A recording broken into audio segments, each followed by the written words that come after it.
Assalamualaikum warahmatullahi wabarakatuh. Pada kesempatan kali ini, saya Ayu Lestari, SPT MSI, dosen pengampu mata kuliah Genetika dan Pemulihan Ternak, akan menjelaskan mengenai variasi, heritabilitas, dan nilai pemulihan. Variasi disebut juga dengan ragam. Keragaman dalam individu, terutama variasi genotipenya, penting untuk pemeliharaan ternak.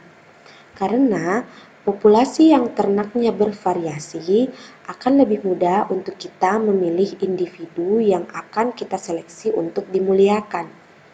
Populasi yang ternaknya seragam, tidak ada variasi genotipe, maka tidak ada gunanya kita melakukan seleksi, karena sifat-sifat individunya sama saja atau seragam.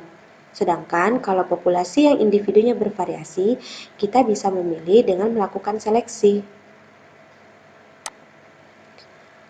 Untuk mengetahui ragam dari suatu populasi, maka ada rumus matematis variasi atau ragam.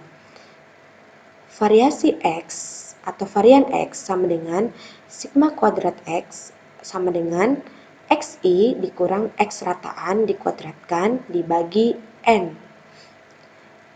Vx di sini adalah ragam atau variasi dari sifat X. Xi adalah sifat X, yaitu sifat yang ingin kita lihat bagaimana variasi atau ragamnya di dalam suatu populasi.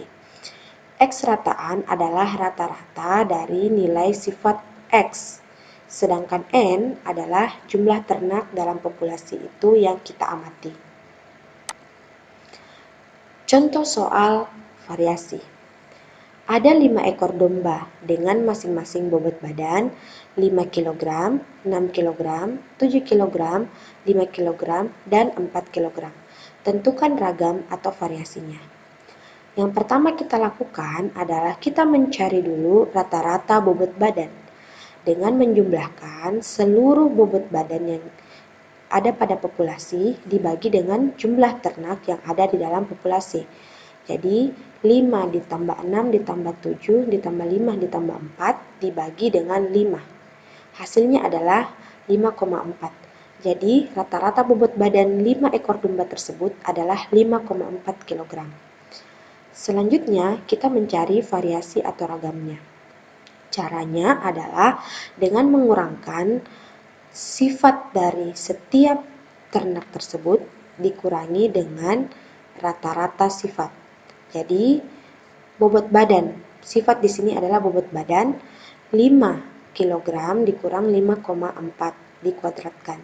Jadi, bobot badan domba pertama dikurangi dengan rataan dikuadratkan. Ditambah, bobot badan domba kedua dikurangi rataan dikuadratkan, dan seterusnya sampai bobot badan domba kelima dikurangi rataan dikuadratkan. Kemudian seluruhnya dibagi dengan 5, yaitu jumlah ekor domba. Hasilnya didapatkan bahwa ragam atau variasi bobot badan di dalam populasi 5 ekor domba tersebut sebesar 1,04 kg. Selanjutnya adalah heritabilitas. Heritabilitas secara umum kita bisa simpulkan bahwa untuk mengukur kepentingan relatif antara pengaruh genetik dan lingkungan suatu sifat pada masing-masing individu dalam suatu populasi. Heritabilitas juga menunjukkan tingkat kesamaan penampilan antara tetua dengan anak-anaknya. Jadi, semakin tinggi nilai heritabilitas suatu sifat, maka semakin tinggi juga tingkat kesamaannya antara tetua dengan anak-anaknya. Semakin tinggi nilai heritabilitas suatu sifat, maka semakin besar pengaruh genetik dibandingkan pengaruh lingkungan terhadap sifat tersebut.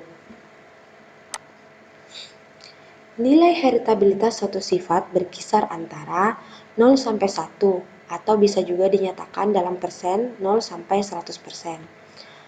Suatu nilai heritabilitas dinyatakan rendah apabila nilainya berkisar antara 0 sampai 0,1 atau 0 sampai 10%. dan dinyatakan sedang apabila berkisar 0,1 sampai 0,3 atau 10 sampai 30%.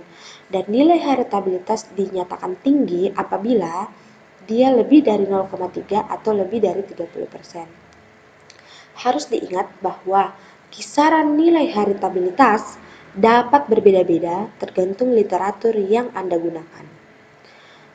Suatu sifat apabila nilai heritabilitasnya semakin mendekati angka 0, maka sifat itu berarti semakin ditentukan oleh faktor lingkungan. Dan jika semakin mendekati angka 1 atau 100%, berarti sifat tersebut semakin ditentukan oleh faktor genetik. Berikut adalah beberapa nilai heritabilitas dari berbagai bangsa ternak dan sifat-sifat produksinya. Contohnya, pertama pada sapi perah yaitu produksi susu, persen protein, persen lemak, dan interval beranak. Di sini kita bisa melihat bahwa salah satu sifat yang nilai heritabilitasnya rendah adalah interval beranak. Artinya adalah interval beranak lebih dipengaruhi oleh lingkungan dibandingkan oleh genetik. Sedangkan sebaliknya, persentase lemak susu nilai heritabilitasnya tinggi, mendekati 1. Artinya, persentase lemak susu semakin dipengaruhi oleh genetik dibandingkan lingkungan. Begitu pula pada ayam. Kita lihat untuk heritabilitas berat telur. Di sini sampai 0,7. Artinya, bila tetua ayam memiliki berat telur sekian gram, maka turunannya juga besar kemungkinan akan memiliki kesamaan berat telur dengan tetuanya. Jadi, semakin tinggi nilai heritabilitas, semakin tinggi kesamaan antara tetua dengan turunannya. Nah, nilai heritabilitas ini dapat kita gunakan untuk menghitung nilai pemuliaan. Apa sih nilai pemuliaan itu? Yaitu ukuran potensi genetik ternak. Jadi, dengan mengetahui nilai pemuliaan, kita dapat menduga potensi ternak yang kita miliki. Semakin tinggi nilai pemuliaan, maka semakin baik ternak tersebut. Rumusnya adalah NP sama dengan heritabilitas dikali FI dikurang F rataan, di mana NP adalah nilai pemuliaan, H kuadrat adalah nilai heritabilitas, FI adalah fenotipe ternak, F rataan adalah rata-rata produksi populasi. Contoh soal. Berikut adalah produksi susu laktasi pertama 5 ekor ternak. Jadi, kita memiliki data dari 5 ekor ternak. Ternak pertama memproduksi susu 3.100 liter, ternak kedua 3.500, ternak ketiga 2.800, ternak keempat 3.600, dan ternak kelima 3.550.